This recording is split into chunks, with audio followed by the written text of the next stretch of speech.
Good morning mga home buyers, home viewers. So nandito na naman po tayo muli para magbigay ng panibagong house tour. Nandito ako ngayon sa may Loma de Gato, Marilao, Bulacan. Doon sa mga naghahanap ng investment property dito sa may Bulacan area. Meron kaming bagong project. Actually hindi siya bago kasi marami nang bumili, marami nang nag-acquire dito sa project namin dito sa may Marilao. At nakita nyo naman sa aking likuran, yung pinaka main entrance niya talagang napaka-secured. Yung project location to, ulitin ko, nasa Barangay Loma de Gato, Marilao, Bulacan. Bakit ba magandang mag-invest ng project dito o ng bahay dito sa Marilao? Kasi napakalapit nito sa NLEX Marilao, yung exit natin, no, north and south. Tapos yung SM City Marilao, malapit lang yan dito. And yung isa pa sa pinakamagandang landmark dito is yung Muson, yung General Hospital, yung Muson na public market. And yung Our Lady of Lasset, no? May school din dito. At saka yung church nila na magandang church dito sa may Marilao. At yung Colegio de San Agustin, malapit lang dito sa area na yan.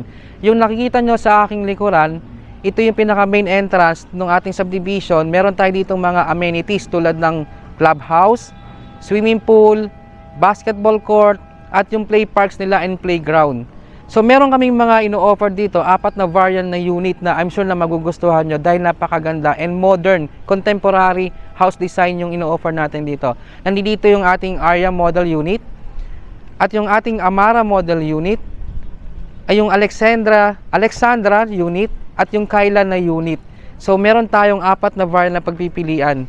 Samahan nyo po kaming muli para magbigay ng panibagong house tour dito sa may Marilao, Bulacan. Tara, let's go!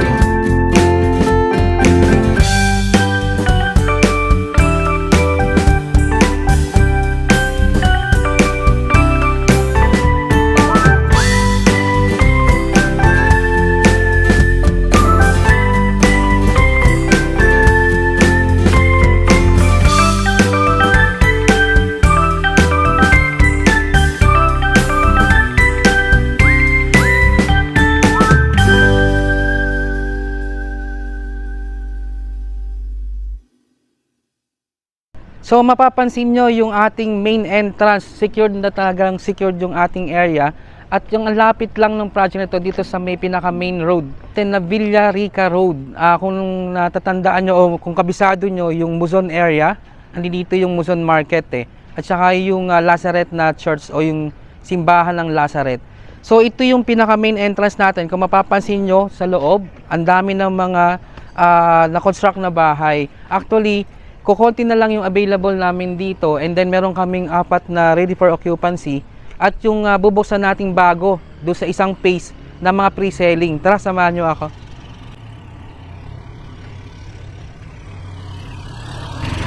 Ito yung ating pedestrian na way papunta doon sa ating loob ng subdivision. Tara. O yung access pedestrian.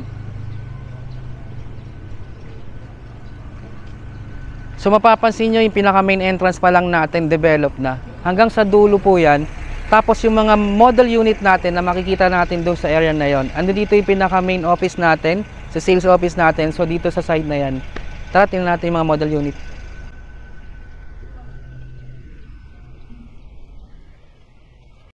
So mag-start tayo ng house tour kasi iunahin namin yung Alexandra na unit kung saan yung pinakamagandang model natin dito sa loob ng project na ito. So doon yung isang unit natin. Actually yung mga 4 na variant na model unit natin is nandun sa side na yon, magkabilang side. Pero unahin ko na i-house tour yung Alexandria. Tara, tingnan natin. Ito yung Alexandra na unit natin na ino-offer natin dito. Ito yung mas malaki na house dito sa loob ng subdivision. Dahil ito yung 2-story na single attached. Meron tayong balcony. Tapos meron din tayo ditong attic.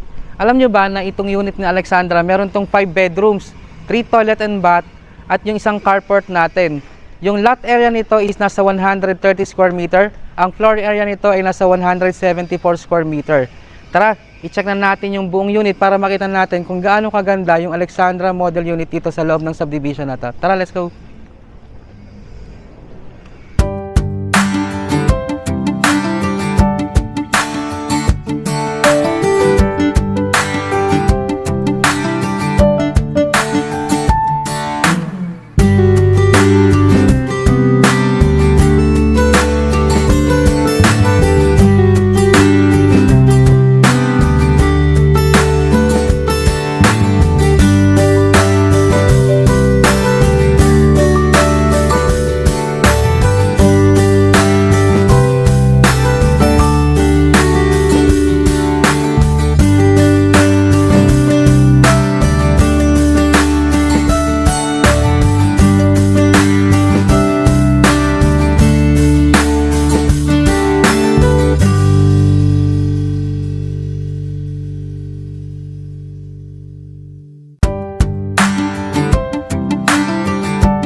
Dito sa area na to, dito yung ating carport.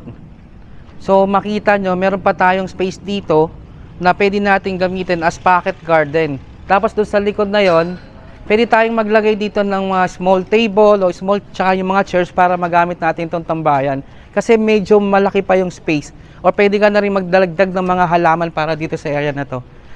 And cemented na yung ating carport. So dito sa pinaka-fasad ng ating bahay, meron tayo ditong nakatanim na mga halaman. So pwede natin siyang dagdagan pa. Ito kasi yung frontage natin, almost nasa mga 2 meters pa yung space niya para doon sa ating bahay. So yung iba nagpapalagay na ng gate, yung iba naman hindi kasi secured naman tayo dito sa loob kasi meron tayong main entrance gate, tapos 24 security, and time to time nagra-round yung ating security guard.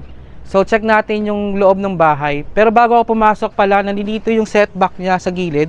Meron tayo dito mga almost 2 meters na setback Dahil ito ay single attached, nakadikit yung nasa likod na bahay. Check natin loob. Yung pinaka main entrance natin, yung main door natin, solid wood yung ginamit natin dito na materials. Ayan, pati yung kanyang lock set, lever type. Tara, pasok tayo.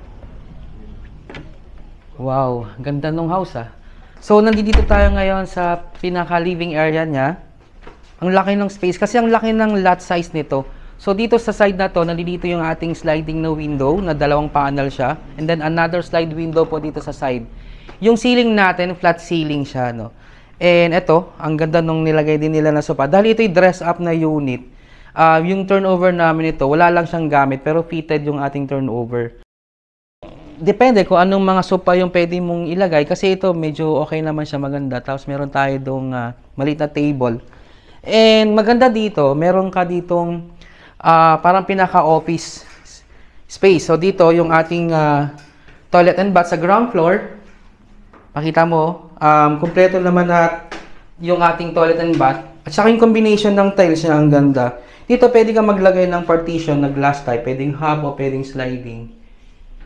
And isa sa maganda, ito yung office space niya. No? Meron tayo ditong isang room para sa ating, kung kayo nag-work from home, o pwede rin siyang gawing study room, pwede rin siyang gawing guest room. Kasi dito naglagay siya ng table, tapos dito meron tayo ditong cabinet. Tapos meron tayo doong sliding na window at yung ating aircon para sa ating window type ng aircon. Nakaabang na. Yung tiles na ginamit natin dito, 60 by 60 na gray color, hindi na siya glossy, pero maganda naman yung pagkakagawa niya. Tsaka yung kulay, bumagay dito sa house. And ito yung sliding natin na access, sliding door access papunta dun sa ating lanay area. Kasi di ba yung side natin, meron pa tayong almost 2 meter doon na space doon sa ating lanay area. Yung setback. And ito yung ating dining area. Sakto sa 6 seaters. Ang ganda. Tapos naglagay siya ng ilaw dito. Ano to, tawag dito, chandelier na para sa kanyang dining area. And yung kanyang kitchen area, naka-marble. Ang ganda ng pagkakagawa ng kanyang counter dito sa kanyang kitchen area. Tapos ito, may mga cabinet na naka-installed.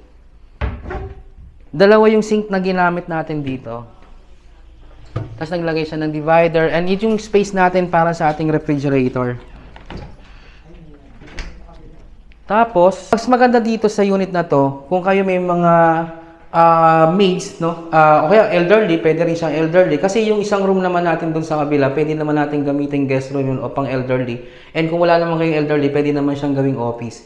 Dito, service quarter natin. So, pwede nyo rin gawing pang elderly room kung gusto nyo gamitin. Dahil dito, meron na tayo ditong nakapropose na aircon na window type. Tapos may sliding window na tayo dito sa side. And meron na tayo ditong cabinet.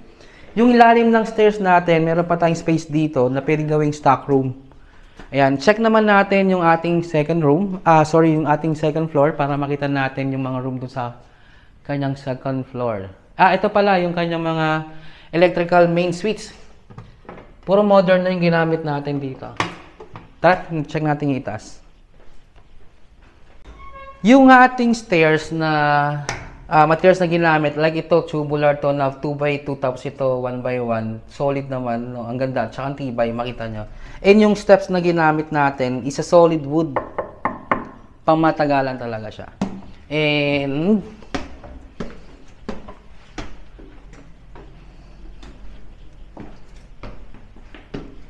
ang laki ng space ng bahay. Kasi dito yung second floor, ito, tiles yung ginamit natin dito sa kanyang flooring.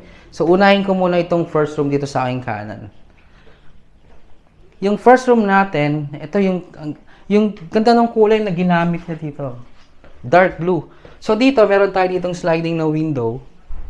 And ano dito naman yung ating nakaabang na lagayan ng aircon na window type. Tapos ito, meron tayo ditong cabinet, modular cabinet. So, dito naman sa kabilang side, nandito yung kanyang second room. Second room, pero ginawa niya tong entertainment area. Kasi, sofa yung nilagay niya, tapos dito yung TV, merong console dito. Meron tayo ditong sliding na window and yung ating window type na aircon at yung cabinet. Second floor, meron tayo ditong common na toilet and bath. HCG yung ginamit natin na brand. Meron tayo ditong owning na window. Ito, pwede mo siyang i-enclose. Tapos hanggang ceiling na yung kanyang tiles. Then, dito sa area na to, sa kabilang side, ito, naglagay siya ng console dito. Naglagay ng frame. Ito yung pinaka master bedroom niya. Yung master bedroom, meron siyang sariling toilet and bath. May owning na window. Yung combination ng tiles ang ganda. Tapos pwede kang mag-partition ng glass type. Tapos HCG yung ginamit natin na brand dito sa mga pictures. Yung bowl, saka yung laboratory natin. Dito naglagay ng mirror. Another na owning window dito sa side na yan. Ito yung space niya. Naglagay pa siya dito ng console. And ito yung master bedroom. Mas malawag, mas malaki yung space. Kasi dito, meron tayo ditong owning na window. And then yung gitna natin, fixed na panel siya. Glass. And another window po dito sa side. Tapos meron tayong fixed panel doon sa taas na yan. Ito mapansin sa taas. So yung bed na ginamit natin, queen size. Pwede hanggang king size kasi malaki naman yung space. And yung color ng wall niya, dark gray. Dito meron tayo ditong closet o yung modular cabinet. Tapos nakapaglagay pa siya ng table and chairs dito. Kasi ang laki ng space eh. Tapos yung tiles, 60 by 60. Dahil ito meron tong attic, no? Doon tayo sa third floor. Pero bago tayo makakita sa third floor, kasi meron tayong balcony dito sa second floor. Check natin.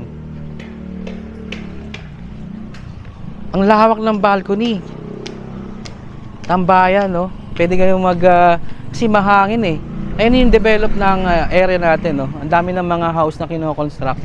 Actually, apat na lang na ready for occupancy meron tayo dito na available sa ngayon, and then umpisan ulit natin yung isang phase para sa mga pre-selling natin. Lawak ng kanyang balcony.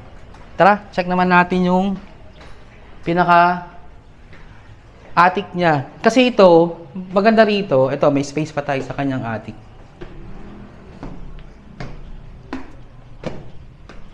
Ang ganda dito sa Alexandra unit, ito meron siyang loft o yung attic na tinatawag. Luwag. Ito, nakapaglagay pa siya dito ng study table, chairs. Tapos dito meron tayo ditong owning na window, another owning na window. Pwede kang maglagay dito split type na aircon. Kasi ang taas naman ng ceiling niya. Ito, meron tayo ditong sofa. Parang lounge, no? Pwede siyang tambayan. Pwede siyang study area. At ito, meron pa tayo, nakapaglagay pa tayo ng 4-seaters na square table dito. Yung flooring, ginamit dito, HTF na wood planks. Ganda, no?